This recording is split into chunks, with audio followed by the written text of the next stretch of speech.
নমস্কার সবাইকে, জয়েস কিচেনে আপনাদের সবাইকে স্বাগতম। আজকে আমি তৈরি করে দেখাবো পিৎজা। তো পিৎজার ডোটা সঠিকভাবে তৈরি করতে না পারার কারণে কিন্তু পিৎজার রেসিপিটা একদমই নষ্ট হয়ে যায়। তো চলুন পিৎজার ডো তৈরি সহ আজকে সেই রেসিপিটাই আপনাদের সাথে খুব পারফেক্টভাবে তৈরি করে দেখাবো।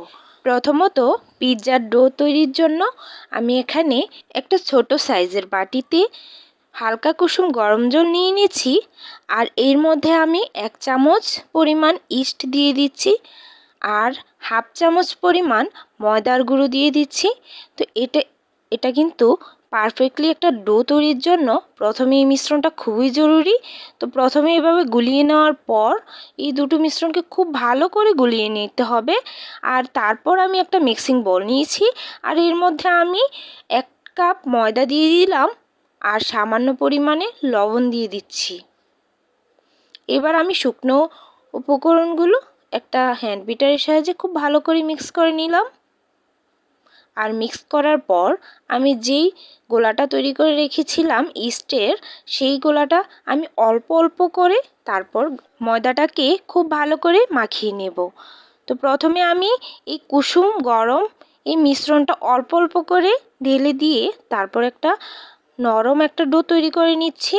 আর এভাবে হাত দিয়ে ঘুরিয়ে ঘুরিয়ে তারপর কিন্তু খুব মসৃণ আর নরম করে কিন্তু ডোটা এভাবে মাখাতে হবে। তো সামনের দিকে আর পিছনের দিকে এভাবে প্রেসার দিয়ে দিয়ে আমি ডোটাকে খুব মিহিভাবে তৈরি করে নিচ্ছি। আপনারা দেখেই কিন্তু বুঝতে পারছেন। তো এভাবে হাত দিয়ে খুব ভালো করে যখন আমি এভাবে মাখিয়ে নেব আর এই পর্যায়ে আমি হাতে কিছুটা তেল নিয়ে নিচ্ছি। তো তেলটা দিয়ে আবারও কিছুক্ষণ আমি মেখে নিচ্ছি। পিৎজার ডোটা তৈরির ক্ষেত্রে আপনি যতটা বেশি মসৃণ করে ডো মেখে নেবেন ঠিক ততটাই পিৎজার রেসিপিটা খুবই ভালো হবে। সেটা আপনি ডোয়ের উপর নির্ভর করে কিন্তু পিৎজাটা একদম সফট কিংবা শক্ত দুই ধরনের হয়ে থাকে। তো আপনি যতটা নরম করে সফট করে তৈরি করবেন ঠিক ততটাই সফট হবে। তো এভাবে আমি ঘুরিয়ে ঘুরিয়ে নিচের দিকে প্রেসার দিয়ে তারপর আমি একটা বোলের মতো করে ডো তৈরি করে নিলাম আর এভাবে সেট করে নিয়ে রেখে দিচ্ছি। ঢেকে রেখে দেব ঠিক আধা ঘন্টার জন্য। তো আপনাদের হাতে সময় যদি কম থাকে তাহলে কিন্তু 10 থেকে 15 মিনিটের মতো রাখলেই হবে। তবে মনে রাখবেন পিৎজার ডোটা কিন্তু মাখানোর পর একটু বেশি সময় ধরে যদি ঢেকে রাখা হয় তাহলে কিন্তু খুব ভালো একটা ডো তৈরি হয়। তো এবার আমি ডোটা যেই বাতাসটা আছে ওটা বের করে নিয়ে ভালো করে মেখে নিলাম। আর একটা এরকম স্টিলের ট্রেতে যেখানে আমি পিৎজার ডোটা দিয়ে দিচ্ছি সেখানে আগেই আমি তেল ব্রাশ করে নিয়েছি। আর এবার হাত দিয়ে চেপে চেপে ছড়িয়ে দিচ্ছি। না বেলেই কিন্তু এভাবে হাত দিয়ে চেপে চেপে সেট করে নিচ্ছি। খুব ভালো করে মাছ বরাবর এভাবে আমি একটু পাতলা করে দিয়ে সাইডগুলো একটু উঠিয়ে দিচ্ছি। আর সাইডগুলো যদি উঠিয়ে দেওয়া হয় তাহলে কিন্তু সাইডগুলোতে একটা কালার চলে আসবে আর তখন পিৎজাটা দেখতেও ভালো লাগবে। তো এরকমভাবে আমি হাত দিয়েই করে নিলাম। আর এই পর্যায়ে আমি এখানে একটা কাঁটা চামচ দিয়ে মাছ বরাবর ছিদ্র করে দিচ্ছি, কারণ যে বাতাসটা আছে ইস্ট দেওয়ার কারণে কিন্তু ফুলে যাওয়ার সম্ভাবনা থাকে আর পিৎজা ফুলে গেলে কিন্তু একদমই ভালো লাগে না দেখতে। আর সেজন্যই আমি এভাবে বাতাসটা বের করে দিচ্ছি। তো বাতাসটা যখন বের করা হয়ে যাবে তখন আমি এই পর্যায়ে এখানে টমেটো সস দিয়ে দিচ্ছি।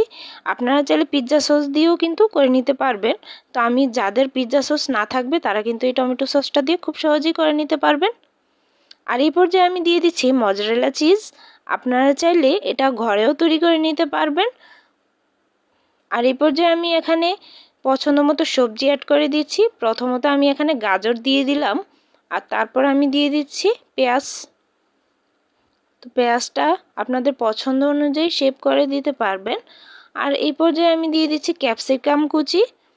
তো আপনারা যে কোনো সবজি দিয়েই কিন্তু করে নিতে পারবেন, কারণ এটা যেহেতু ভেজ পিৎজা তৈরি করছি তাহলে কিন্তু আপনাদের ইচ্ছে অনুযায়ী আপনারা সবজি দিয়ে সাজিয়ে নিতে পারেন। তো সবশেষে আমি উপর দিয়ে আবারও কিছুটা চিজ দিয়ে দিচ্ছি। আর এবার পুরোটা ডো সেট করে নেওয়ার পর এখানে আমি আগেই একটা হাঁড়ি বসিয়ে রেখেছিলাম 15 মিনিটের জন্য, মিডিয়াম থেকে লো আছে হিট করে নিয়েছি। আর এর মধ্যে একটা কাগজ দিয়ে স্ট্যান্ড দিয়ে বসিয়ে দিয়েছি আর তার উপর সেই পিৎজার প্লেটটা দিয়ে দিলাম। তো দিয়ে দেওয়ার পর এখন আমি ঢাকা দিয়ে রাখবো ঠিক যতটা সময় লাগে আমার এটা তৈরি হতে।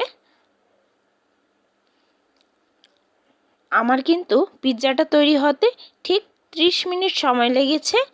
আপনাদের হাতে কম বেশি সময় লাগতে পারে। তো এই পর্যায়ে আমি পিৎজাটা নামিয়ে কেটে নিচ্ছি। আপনারা চাইলে খুব সহজে বাসায় এই পিৎজা রেসিপিটি তৈরি করে নিতে পারবেন। যখন খেতে ইচ্ছে করবে তখনই কিন্তু বানিয়ে নিতে পারবেন। আমার চ্যানেলটি যদি এখনও না সাবস্ক্রাইব করা থাকে তাহলে কিন্তু অবশ্যই এখনই সাবস্ক্রাইব করে রাখুন। তাহলে প্রতিদিনের ভিডিওগুলি আপনার কাছে খুব সহজেই চলে যাবে। শুরু থেকে শেষ পর্যন্ত পাশে থাকার জন্য সবাইকে অনেক অনেক ধন্যবাদ। আর ভিডিওটি যদি ভালো লেগে থাকে তাহলে অবশ্যই কিন্তু লাইক করে দিবেন। সবাই সুস্থ থাকবেন, ভালো থাকবেন। ধন্যবাদ সবাইকে।